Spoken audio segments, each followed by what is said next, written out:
앞으로 한 걸음. 백제왕 부여수에게는 우치라 불리는 둘째 아들이 있었다. 생김새와 성격이 아비를 꼭 닮았다는 첫째와 달리 어려부터 만사에 게으르고 산만해 일찌감치 부여수의 눈밖에 난터 한 번은 화를 참지 못한 부여수가 그를 우치, 어리석고 어리석다 라 부르는 것을 듣고는 도리어 매우 좋아하며 스스로 호로 삼고 그리 불러달라 청했으니 이후로 모두가 그를 우치라 불렀다.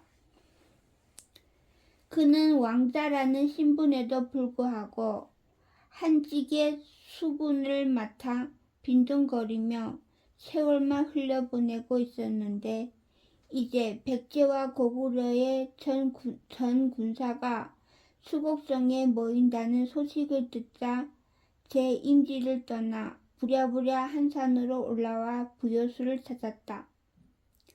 우치야, 내가 어째서 한산에 왔느냐? 아버님, 소자가 낡은 패선을 좀 버려야겠는데 버릴 것이 없어 여쭈러 왔습니다. 그걸 왜 내게 묻느냐? 그 정도도 내가 판단하지 못한다는 말이냐? 우치는 희득 웃으며 고개를 끄덕였다. 그럼 소자의 마음대로 버려도 되겠습니까? 그리하여라. 며칠 밤을 새며 이어진 근무로 지친 부여수는 손을 휘저으며 그 얼토당토하는 방문을 물리치곤 다시 회의가 열리는 군막으로 들어가 버렸다. 그러나 우치는 부왕이 홀대에 전혀 개의치 않고 신을 내어 휘파람까지 불며 돌아갔다. 제 임지에 돌아간 그는 정박해 있는 수십 척의 낡은 범선, 전국에서 모아들인 폐기 직전의 큰 범선들을 바라보며 기분 좋게 웃었다. 어디 한번 이 험한 판국에 끼어볼까? 오랜 세월 어로와 해상무역에 힘써온 백제는 수백 수천 척의 크고 작은 배를 갖고 있었지만 사실 수군 병력이란 전쟁에서 유명무실한 존재였다. 해상전은 풍향이나 기후 등의 너무나 큰 영향을 받게 마련이었고 당시의 빈약한 항해술로는 연안이 아닌 원양에서 적과 조우하여 여격하기 힘든 까닭이었다. 때문에 수군이란 실상 바닷길을 통해 육군을 적지로 수송하는 정도의 임무가 전부였고 그마저도 정확한 장소와 날짜를 맞추기 힘들었으니 전쟁에서 큰 역할을 하기가 힘들었다.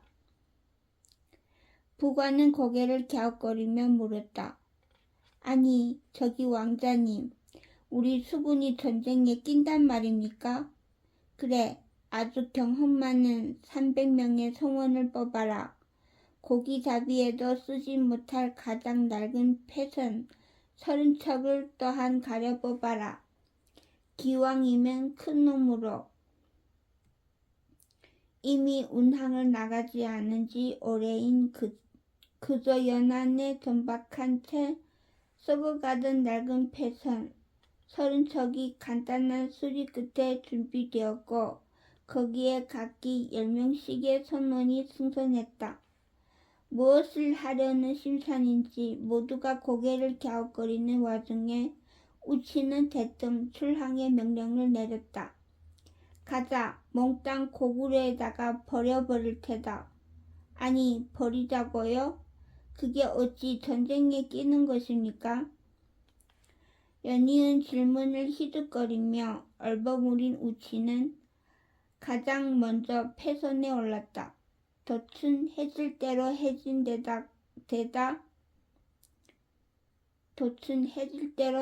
데다 선체는 부서지고 썩은 목재가 대부분이라 움직이는 것조차 버거운 형편이었으나 백제의 능숙하고 노련한 성원들은 고구려 땅까지 가까스로 도달할 수 있을 것 같다는 대답을 내놓았다. 이 썩어 빠진 배들론 멀리 못 갑니다. 어찌 살수하고까지는 갈 수 있을 것도 같습니다. 그럼 거기로 가지. 이 알 수 없는 서른 척 패선 투기에 대한 대가 곧 바닷길을 떠났다. 가장 가까운 해안으로 국경을 가로질러 살수하고로 들어서는 길. 풍랑이라도 만났다가는 그대로 물고기 밥이 될 형편없이 낡은 함대였으나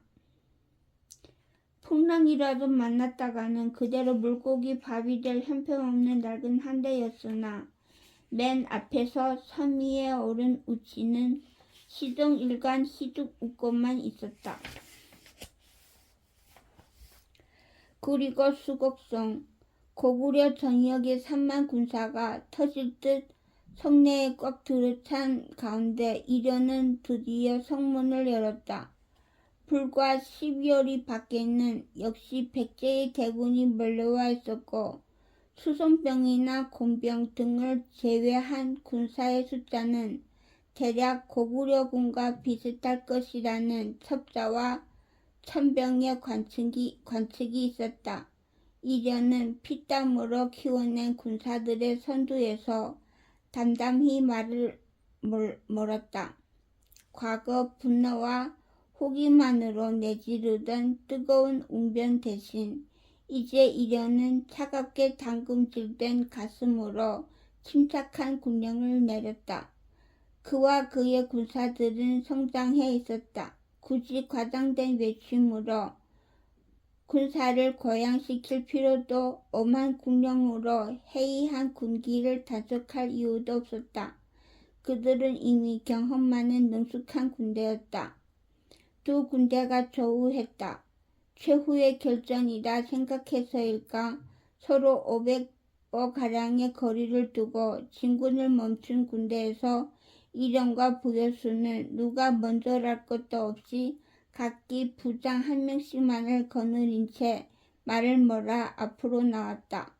눈을 아래로 내려뜨며 무지하듯 이련을 바라보는 부여수를 향해 이련은 뜨거운 가슴을 눌러 담은 채 묵묵히 입을 열었다. 명예로운 싸움을 할 것이다. 3번을 싸워 3번을 지고도 아직 명예랄 것이 남았나. 결코 토항하지 말라. 반드시 그대의 머리를 잘라 이 긴 악연을 끝낼 것이니.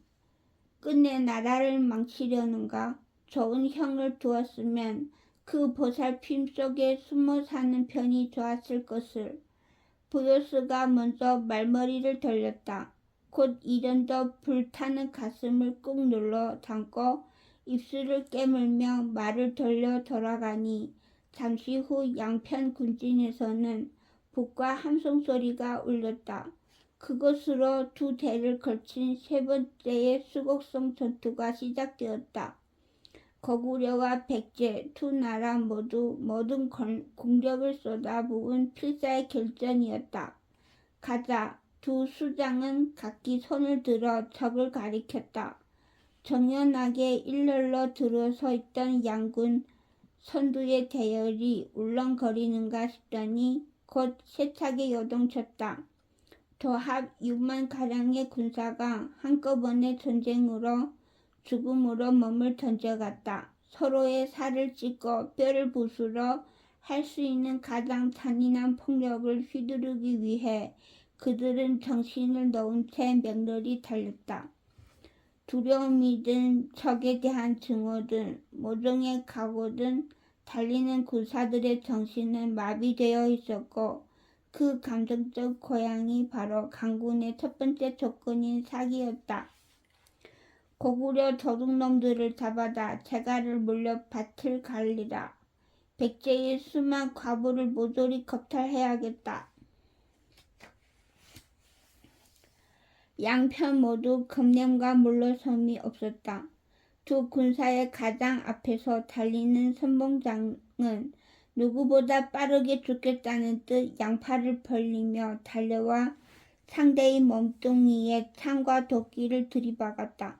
고구려 선봉장은 가슴이 꿰뚫리고도 백제장의 머리통을 박살냈으며 백제장은 내수를 쏟아내면서도 상대의 심장을 헤집었다.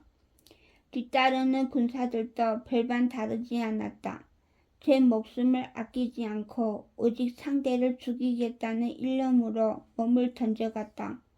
하루가 지나고 무엇 하나 다를 것 없는 이틀 사나흘이 지나도록 그들은 매일 나가서 싸웠고 한순간 한순간 묵직하기 이를 데 없는 충돌을 감행해가며 닷새가 넘어갈 무렵 양 군사는 이미 서로 3분의 1에 가까운 손실을 입고 있었다. 꺾이지 말라. 이제 비로소 우리가 우위를 점했다. 한 걸음, 이제 단 한 걸음이면 승리가 가깝다. 절치부심 승리의 순간만을 기다려온 이련, 패배란 생각해 본 적도 없었던 부요수. 두 진영의 수장은 조금씩 지쳐가는 병졸의 앞에서 서로 같은 소리를 외쳤다. 실상 차이는 없었다. 하루는 어느 편이 조금 더, 하루는 다른 편이 조금 더 많은 군사를 잃었다. 부요수가 조금 더 노련했지만 이련이 조금 더 젊었고 백제가 조금 더 침착했으나 고구려가 조금 더 난폭했다. 마주친 전선에서 양편 모두 물러나지 않았다. 도망하는 이 하나 없이 전장에 자빠져 죽는 것이야말로 소원이라는 듯 서로를 죽이고 죽였다. 전투는 날을 거듭할수록 치열해져 하루 종일 끼니를 거른 채 날이 어두워 피아의 구분이 불가능할 때까지 또 싸웠다. 피로는 급격히 쌓였고 마지막 순간은 빠르게 다가오고 있었다. 터질 듯 팽창한 전장의 결착이 바야흐로 아주 작은 한 점에 모여 있었다. 오늘이다. 오늘 나는 부요수를 잡는다. 결국 어느 하루 새벽같이 일어난 이련은 등에 창 4자루를 메고 양손에 다시 한 자루씩을 쥔 채 말 위에 올랐다. 그는 여느 때 해왔던 것처럼 선봉 군사들의 앞을 말로 달리며 그들의 용기를 북돋는 대신 그 한중간 가장 앞선 자리에 멈추어 섰다. 틀림없이 가장 먼저 죽음을 맞이할 수밖에 없는 꼭지점 최첨단 선봉의 자리, 여태껏 가장 용맹한 장수들이 번갈아 명예로운 첫 번째 죽음을 맞이했던 그 자리에 버티고 서서 이련은 천둥 같은 외침을 토해냈다. 천하 제일장의 이름이 무엇이더냐? 2해만이었다. 서산 전투 이후로 고구려의 수장이 된 이후로 성숙해진 이련은 본진에 머물러 궁왕다운 자세로 가슴에 인해 불꽃을 눌러 담고만 있었다. 이제 2해 만에 그는 그 뜨거운 불길을 토해내는 것이었다. 모든 고구려 군사가 그 외침을 똑똑히 들었고 또한 한 명도 빠짐없이 같은 답을 마주 외쳤다. 고이련. 온 사방이 진동되는 외침과 말발굽 소리 속에서 이련은 화살처럼 쏘아졌다. 선봉장과 선봉군이 젖먹던 힘을 다해 그 뒤를 쫓았으나 이련은 그들의 눈에 이미 점이 되어 가고 있었다. 백제군 궁수가 미처 활을 재어보기도 전 눕혔던 방책을 들어 올리기도 전 하다못해 기수가 말에 오르기도 전에 이련의 거대한 그림자가 백제군 진영을 덮었다. 사열을 시키고 진영을 정돈하려던 장수들 몇몇이 기겁하여 황급히 창을 들었으나 이미 닥쳐든 이련의 날 기다란 창은 하늘과 땅을 통째로 베어가고 있었다. 수천 개의 눈이 그 압도적인 모습을 새기며 같은 생각을 떠올렸다. 당대 제1의 무장은 누구인가? 무인이라면 누구나 한 번씩 던져보는 그 질문은 그저 헛되기만 했다. 단기 필마의 승부에서 져본 적이 없다는 백전의 모형수나 18병기의 전술의 모조리 달인이라는 부효수는 몇 번을 죽었다 깨어나도 지금의 이전과 같은 모습을 보일 수 없었다. 신체의 건강함이나 기술의 숙련 같은 문제가 아니었다. 타고나는 혈통, 오랜 세월 대를 거듭하며 얽혀진 정신과 혼의 영역에 가까웠다. 고구려라는 온 백성이 무예에 미친 나라에서 수십 대를 이어 정점 중의 정점으로 군림해온 왕가의 핏줄, 고구려 태왕이라는 이름에 더 씌워진 이름의 힘, 그 수백 년 세월 정수의 정수를 이어받은 이련은 그야말로 창 한 줄 다루러 한 번에 온 백제군의 사기를 반으로 배웠다. 3만 대군의 적은 그 자리에 얼어붙었다. 원을 그리며 휘둘러진 창은 한 번에 세 장수를 배웠고 돌아오는 다음 창이 다시 두 장수를 배웠다. 다음 도는 창이 다시 서너 병사를 배웠고 그 다음 창이 또 네다섯 병사를 배웠다. 적 아예 구분 없이 발악하듯 쏘아낸 백제의 화살은 두꺼운 찰갑에 미끄러져 떨어지고 허우적거리며 질러진 백제의 창은 그의 철창에 맞아 자루째로 맥없이 부러졌다. 썩은 겉목에 천둥벼락이 떨어지듯 그는 백제의 한중간을 갈라버렸다. 수만 군사의 진영이 통째로 흔들렸다. 그가 주춤하며 물러서는 순간이 반전과 반격의 때였으나 그는 멈출 줄 몰랐다. 쐐기를 박아 넣는 그의 뒤로 얼굴이 터질 듯 숨을 몰아쉬며 달려온 고구려 기병들이 따라서 쑤셔박혔다. 그것은 이련이 평생 처음으로 써보는 책략 아닌 책략이었다. 사력을 다한 전면전으로 싸우고 싸워내다 어느 한날 몸소 맨 앞에서 달리리라. 그것이 이련이 세운 전술의 전부였고 그 단순하고 무식한 전술은 정통으로 먹혀들었다. 고이련, 그 이름을 기합처럼 외치는 고구려군, 혼비백산하여 비명처럼 외치는 백제군, 얼이 빠져 신음처럼 흘려내는 양군의 장수들. 전장은 이련의 이름으로 가득 뒤덮였다. 천하에서 오직 이련만이 보여줄 수 있는 광경이었다. 여태껏 동수를 이루며 싸워오던 양군의 승부는 그 한 번의 돌격에 너무나 허망하게 비틀거리다 풀썩 기울어 버렸다. 중군 한가운데서 멀찍이 전장을 바라보던 부여수의 표정이 변해가고 있었다. 여태 몇 번을 당하고서도 또다시 철없이 선두에 나선 이련을 확인하고 지그시 지어 보였던 미소는 이미 한참 전에 사라진 터였다. 결국 스스로 나설 줄은 알았지만 그는 준비해두었던 깃발을 들지 못하고 있었다. 모두 예상했던 것이었다. 축정하기 전부터 언제고 이련이 맨 앞에서 날뛰는 때가 올 것임을 알고 있었다. 그러나 이 순간에 이르러 그는 생각했던 양상과 너무도 다른 정황에 주저하고 있었다. 조자가 성장한 것인가? 고구려가 성장한 것인가? 부여수의 날카로운 눈이 적에게서 과거와 다른 모습을 발견하고 있었다. 겉보기로 제 한 몸의 강건함을 믿고 설쳐대던 과거와 똑같았지만 뛰어난 군락가의 눈에 비친 모습은 사뭇 달랐다. 이련과 이련을 따르는 고구려군 사이에 유기적인 움직임이 있었다. 그가 베어낸 곳에 연달아 1000명 병사의 칼이 박혔고 그의 손끝이 가리키는 곳에 1000명 병사의 창이 길을 뚫었다.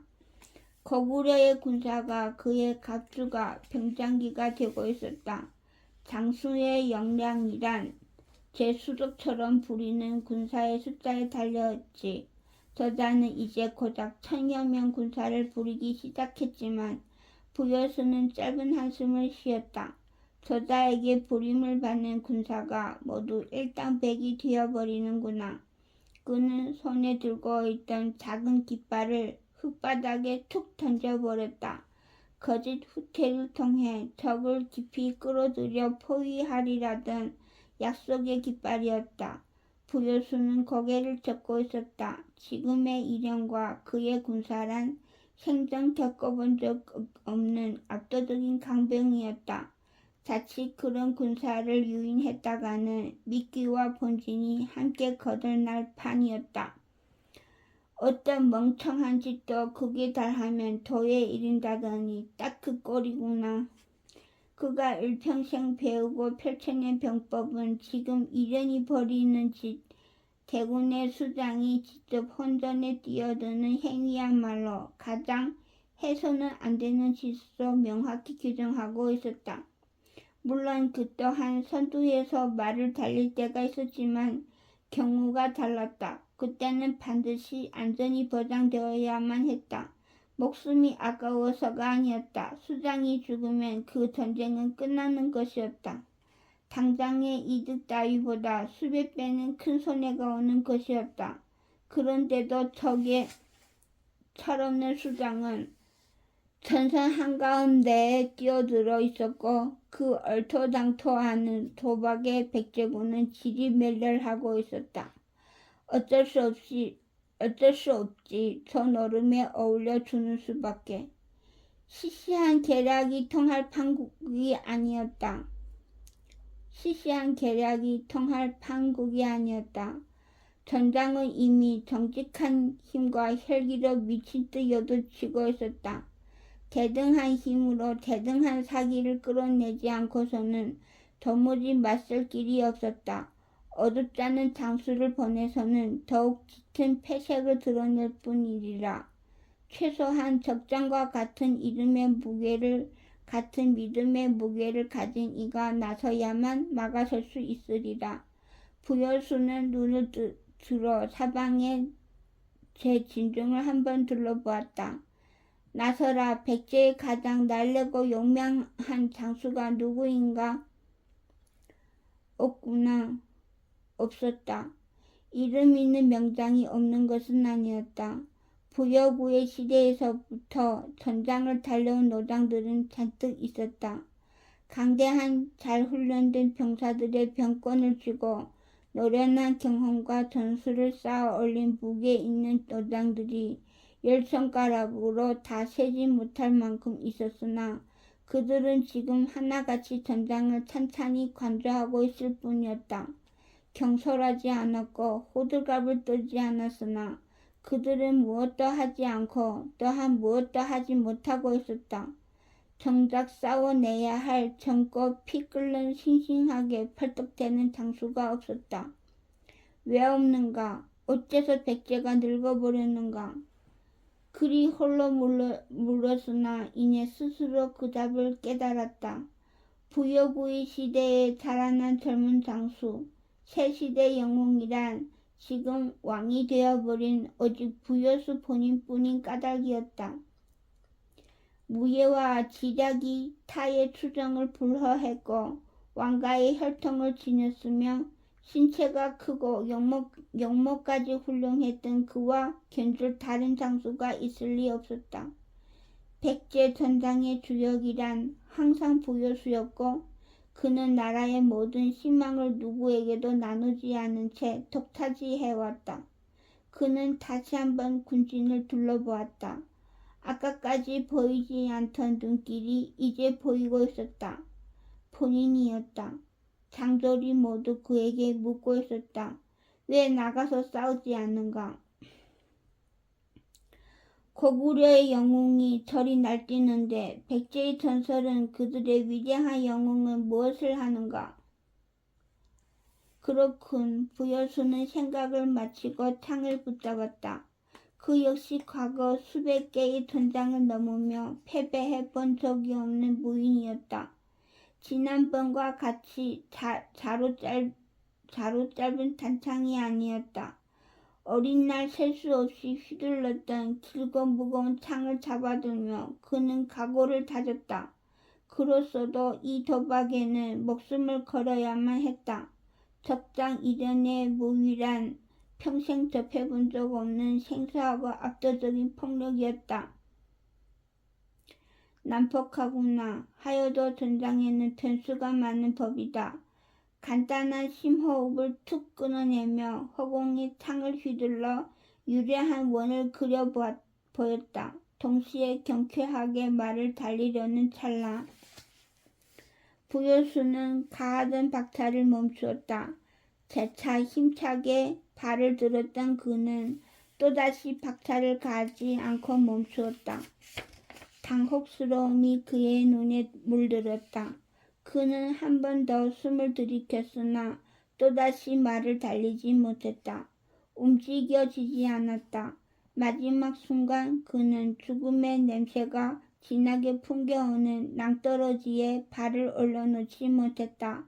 언제부터였는지 모를 그의 발목에 채워진 왕자라는 족쇄가 지금 그를 꽉 갉아매고 있었다.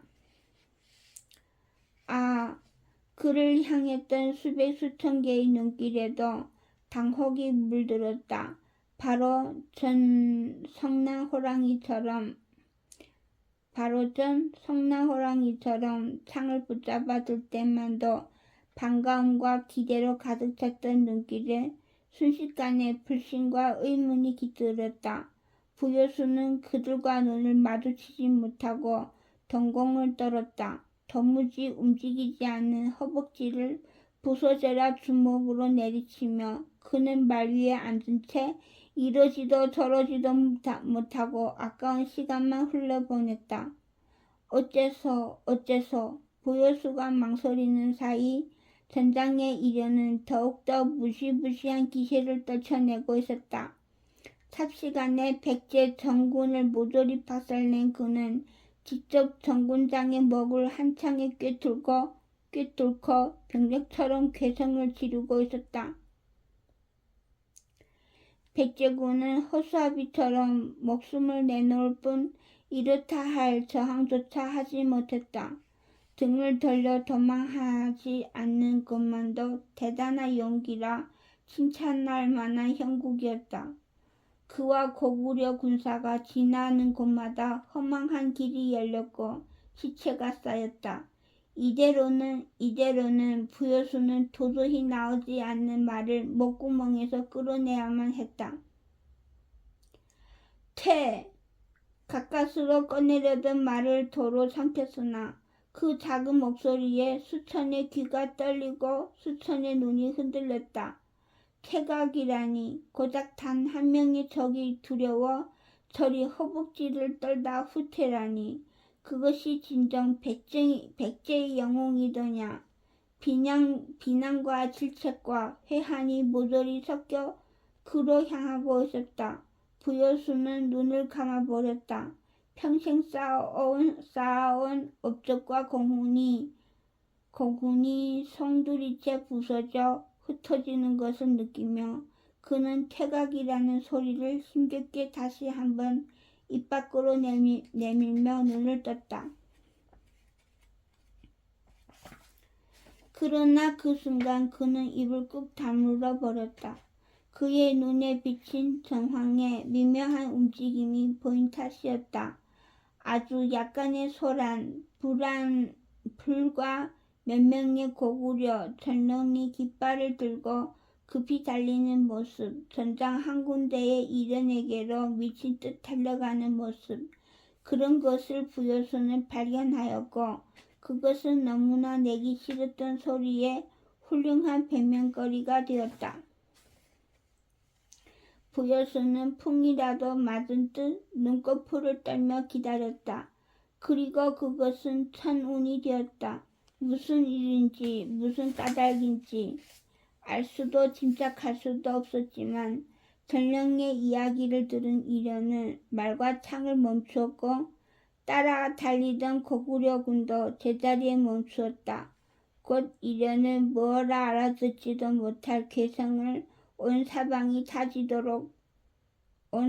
터지도록 지른 뒤 제 철창을 꺾어 바닥에 내팽개졌다. 무시무시한 눈으로 백제군을 노려보던 그는 곧 기수의 깃발을 빼앗아 들었다가 팽개치듯 등 뒤를 가리켰다. 후퇴. 이어서 고구려 번진의 후퇴를 알리는 번화가 올랐다. 곧 이래는 말을 돌려 본진으로 돌아가기 시작했고 고구려 군도 그 뒤를 따라 저벅저벅 돌아갔다. 백제군 누구도 감히 그들을 추격하지 못했다. 지치고 허망한 얼굴로 안도의 한숨을 내쉴 뿐이었다. 대체 무슨 까닭으로? 부여수는 물론 백제군이 그 누구도 그 이유를 알지 못했다. 다만 그들이 아는 것은 그들의 영웅인 부여수가 끝끝내 적장이 앞에 나서지 못했다는 사실, 두려움에 질린 채 후퇴의 명을 내리려 했다는 사실, 절망과 파멸의 순간 직전까지 갔었다는 사실이었다. 그러나 그들은 그 치욕을 잠시 미뤄두고 안도했다. 이날 하루의 정황은 전쟁 전체의 승패를 가를 것이었고 이 전쟁의 승패란 향후 긴 세월 양국의 위치를 결정지을 것이었다. 고구려가 이기면 한산이, 백제가 이기면 평양이 불탈이라 이미 모두가 알고 있는 당연한 수순에 그들은 겨우 벗어난 것이었다. 누구도 이유는 몰랐지만 모두가 안도의 한숨을 내쉬며 가슴을 쓸어내렸다. 그리고 백제인 가운데는 그 기이한 현상의 이유를 정확히 아는 이가 있었다. 며칠 전에 살수, 바닷길에서 이어지는 하구에 어스름한 새벽의 안개를 헤치며 나타난 30척의 함대. 그 맨 앞에 범선에서 안개가 자욱한 사방을 살피던 우치는 비로소 눈에 강어귀가 들어오자 당당히도 한마디를 외쳤었다. 이것으로 전쟁이 끝났다. 오늘 백제는 승리했도다. 그 뜬소리를 듣는 동 마는 동 나머지 선원들은 불평과 투정만 늘어놓았다. 하마터면 물귀신이 될 뻔했습니다. 폐선의 썩은 나무 판자 사이로 새어든 바닷물이 이제 발목까지 차올라 있었고 돛대는 부서져 쓰러진 지 오래였다. 이제껏 가라앉지 않은 것이 신통할 지경이었다. 툴툴거리며 젖은 발을 털어대는 성원들과 달리 싱글싱글 웃던 우치는 적당한 기습을 골라 정박할 곳을 명한 뒤 배마다 커다란 백제의 깃발을 높이 매달 것을 명했다. 곧 30척의 배를 모두 메워놓고 함선에서 내린 그는 이마께에 손을 대고 주위를 한번 훑었다. 여기가 고구려구나. 예, 고구려입니다. 참 황량하고 멋없는 땅이군. 그럼 이제 돌아가야지. 우치는 힘차게 소변을 한번 보고는 볼일을 다 보았다는 듯 개중 가장 멀쩡한 배 한 척을 골라 선원들을 이끌고 도로 승선했다. 그러고는 나머지 29척의 배를 그대로 버려둔 채 다시 백제로의 귀환을 시작했다. 그는 정말로 그 고된 여로의 끝에 패선의 투기 이외에는 다른 아무 짓도 하지 않았다. 뭐라도 다른 뜻이 있겠거니 하고 생각하던 부관은 눈을 잔뜩 찌푸리며 그런 우치를 바라보다 물었다. 이게 대체 무슨 의미가 있습니까? 조금 더 정중하게 묻는 게 좋겠다. 예? 이 일로 나는 백제의 영웅이 되었으니까. 예? 됐다. 내가 뭘 알겠느냐. 돌아가거든 술상이나 준비해라. 큰 공을 세웠으니 잔치를 벌여야지. 그것이 우치가 고구려에서 보인 마지막 행적이었다. 그는 올 때마다 더욱 빠르게 배를 타고 돌아가 버렸고 그가 남기고 간 29척의 패선은 그대로 정박해 있다가 날이 밝고서 금방 고구려 백성들의 눈에 발견되었다. 그리고 이유를 알 수 없던 그 무의미한 행위는 누구도 예상치 못했던 어마어마한 의미를 가지며 고구려의 돌연 폭풍을 일으켰다. 백제의 기치가 높이 오른 수십 척의 함대, 하룻밤 사이 유령처럼 드러난 이 모습에 소스라치게 놀란 근방의 백성들은 혼이 달아난 채 도망쳤다. 기습, 백제의 함대가 상륙했다. 소문을 전해 들은 근처의 작은 군영에서 파견된 군졸들은 소문이 사실임을 확인하고 기급하여 상부에 급보를 올렸으며 부랴부랴 뛰어나온 관리들은 이미 백제의 범선에 아무도 남아있지 않다는 사실을 알고서 더욱 경악했다. 모든 배가 비어있다. 이미 백제군이 고구려 땅 어디론가 들어왔다. 그들이 타고 온 배가 다 낡아 빠진 패선이라는 사실은 아무런 의심을 주지 않았다. 오히려 그 괴이하고 을씨년스러운 풍경에서 오는 두려움, 그리고 되돌아갈 생각 없는 결사의 군사들이라는 상상만을 줄 뿐이었다. 한 척당 3,400명은 쉬이 태울 만한 크기의 배였다. 어림잡아 1만은 되는 군사가 이미 고구려 땅 어딘가에 흘러들어 진군하고 있다는 소문이 온 고구려를 진동시켰다.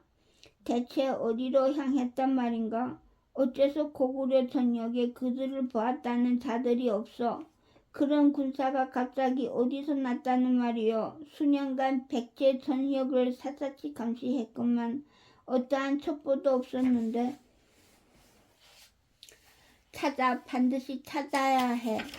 평양성에 남아 군무를 맡아보던 장수들은 머리를 쥐어뜯으며 상대의 행방과 의도를 따졌지만 무엇 하나 잡히는 것이 없었다. 그만한 군사가 어떻게 하늘에서 뚝 떨어질 수 있었는지, 그들이 이제 어디에서 무엇을 하고 있는지 아무것도 알 수가 없었다.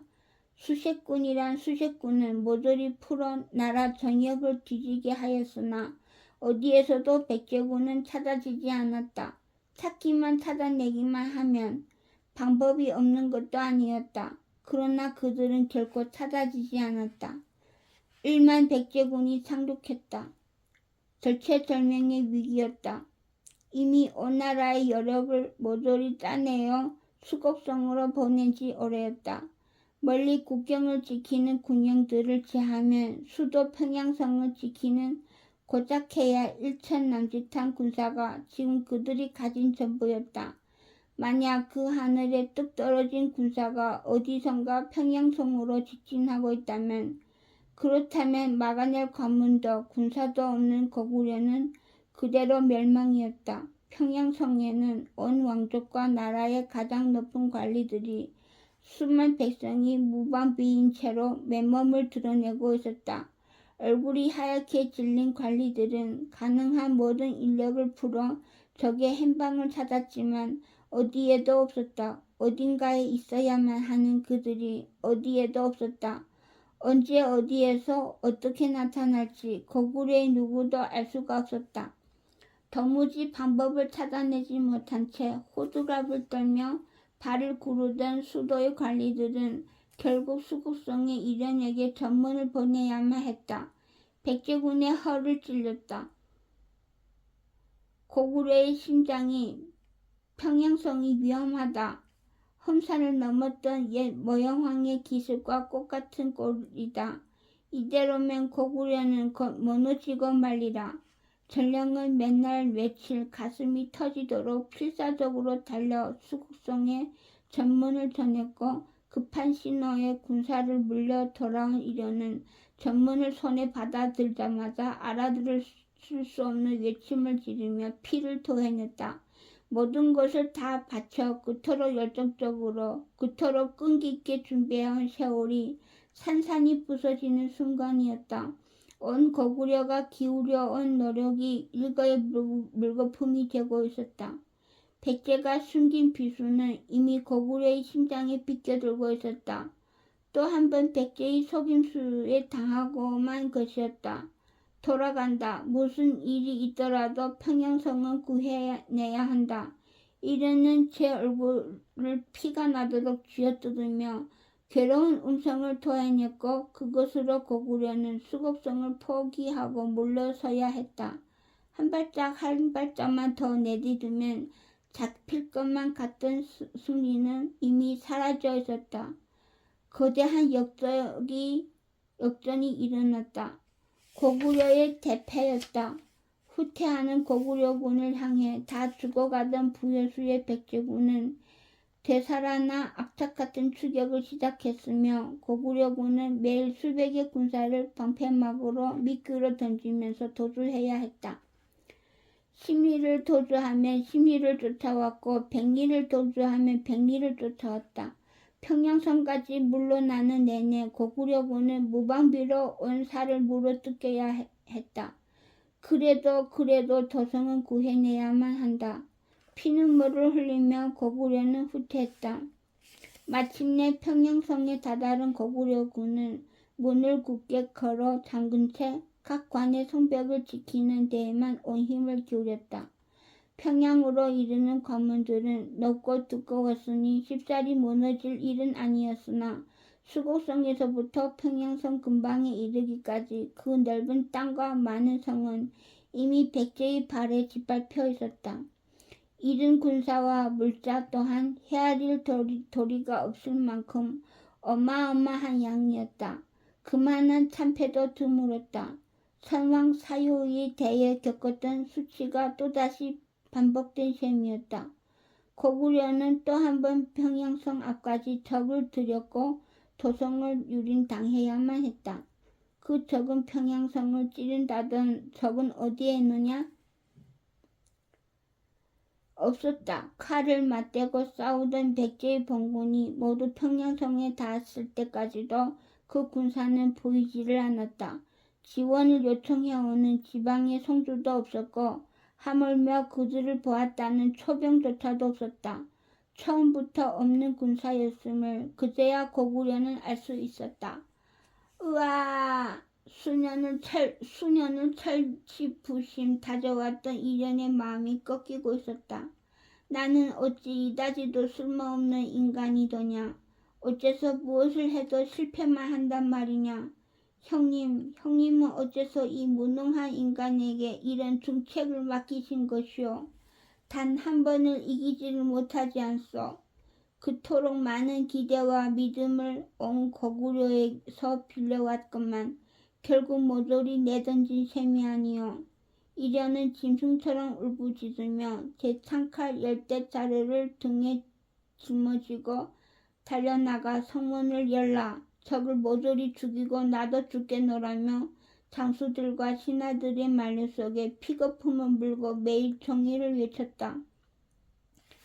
아버님, 내가 아버님을 죽였소. 평생 전쟁을 모른다고 비겁하다고 매도하여 죽음으로 몰아세웠소.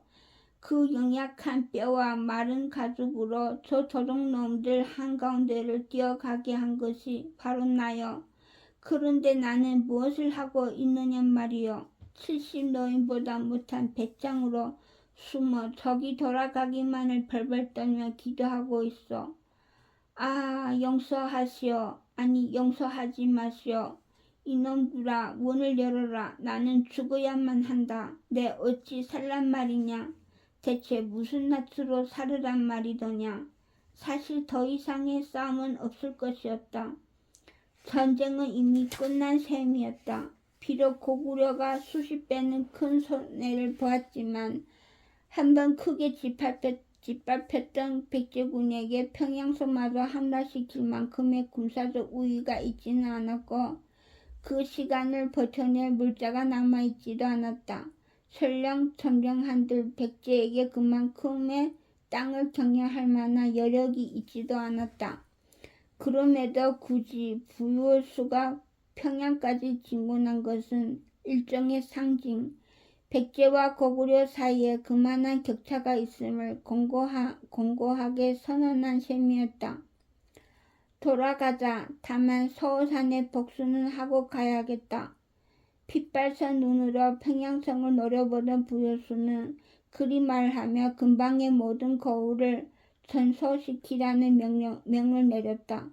수십 개 거울을 온통 불태운 검은 연기가 평양의 하늘을 가득 메웠고 평양성 성벽 밖으로 넘어가지 못한 채 일행을 포함한 고구려 장졸들은 그 광경을 보며 끝도 없는 피눈물을 흘렸다. 고구려는 또 한 번 패배했고 또 한 번 견딜 수 없는 치욕을 얻은 셈이었다. 해볼 만한 싸움이다. 다시 한번 천하사방을 호령하는 강국이 되자. 그리 외치던 일련의 입은 이제 공허한 기억이 된 채 잊혀가고 있었으며 불과 2해도 지나기 전 그들을 오직 승리로만 이끌어주던 구부에 대한 그리움은 이제 절실하다 못해 원망으로 변해가고 있었다. 무능한 일은 대신 태왕 구부를 찾아오라. 무책임하게 그들을 버리고 떠나버린 태왕은 어디에서 무엇을 하고 있다는 말인가? 내 계략이었구나.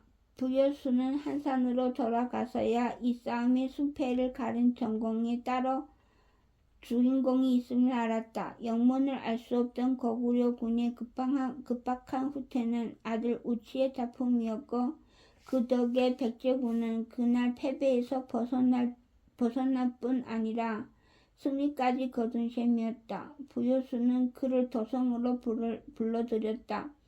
여전 실실 웃고만 있는 아들을 대면하여 부여수는 칭찬하기에 앞서 그를 한참 뜯어보다 이윽고 눈을 가늘게 떴다. 흐릿해진 시야로 그는 엉뚱하게도 우치 위에 다른 얼굴 하나를 겹쳤다. 고구부, 생각지도 못한 말도 안 되는 방법으로 승리를 거두어내는 그 이질적인 부류의 인간상을 제 아들에게서도 본 순간 그는 제 아버지의 최후를 떠올렸다. 구부의 여설에 속은 채 헛소리만을 내뱉다 죽은 백제의 영웅, 위대한 영웅이 일구어낸 나라에 자꾸만 요사스러운 작당이 얽히는구나. 위대한 백제의 승리를 저 요사한 자가 가로챘구나. 부여수는 칭찬을 기다리고 있는 우치에게 저도 모르게 독한 비난을 뱉어냈다. 간교하구나. 비록 공을 세웠다지만 그런 비열한 속임수는 백제의 방법이 아니다.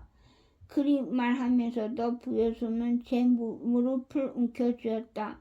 열등감이 솟치었다. 구부에게 그리 당하고 이제 또 일련에게 당하려던 찰나 저를 구해낸 것은 공교롭게도 적인 구부를 꼭 담은 우치였다.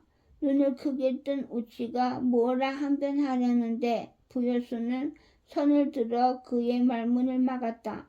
그리고 스스로도 떳떳지 못한 피아드 아들에게서 서둘러 시선을 떼며 주위를 향해 명했다. 상으로 금 10량을 내려라. 동시에 벌을 내려 파직하라. 모범을 보여야 할 왕족의 자격이 없으니 신분 또한 박탈하라. 이어진 말에 우치는 잠시 벌어졌던 입을 곧 다물었다. 그러고는 굳어져가는 얼굴에 찰나 미소를 떠올리는가 싶더니 금세 지워버리고는 부여수의 앞으로 한 발짝 더 나아가 더없이 무거운 낯빛으로 고개를 숙였다. 송구합니다. 반성하겠나이다. 다만 못알아고 무지한 소자가 나라의 보탬이 되고자 저지른 일이었으니 신분만은 벗어내 주소서. 자리한 신하들은 물론 부여수 본인조차 왕의 처사가 과하고 잘못됨을 알고 있는 터였다. 그럼에도 우치가 그리 물러서서 간청하니 그 청조차 물리칠 만큼 부여수가 뻔뻔하지는 못했다. 그는 마지못해 고개를 끄덕이고는 더 꼴도 보기 싫다는 듯 자리에서 일어섰다. 과장된 몸짓으로 세차게 옷자락을 펄럭거리며 떠나간 자리에 우치는 남아있었다. 그는 부효수가 자취를 감추기 기다렸다가 남은 신하들을 향해 한 명씩 일일이 고개를 숙이며 사과했다. 제가 미혹하여 궁왕의 분노를 샀으니 그저 제 신들께 미안할 뿐입니다. 신하들은 그 1등 전공을 세운 공신에게 뭐라 답해야 할지 몰라 그저 함께 고개를 숙이며 그의 손을 한 번씩 꼭 맞잡을 뿐이었다.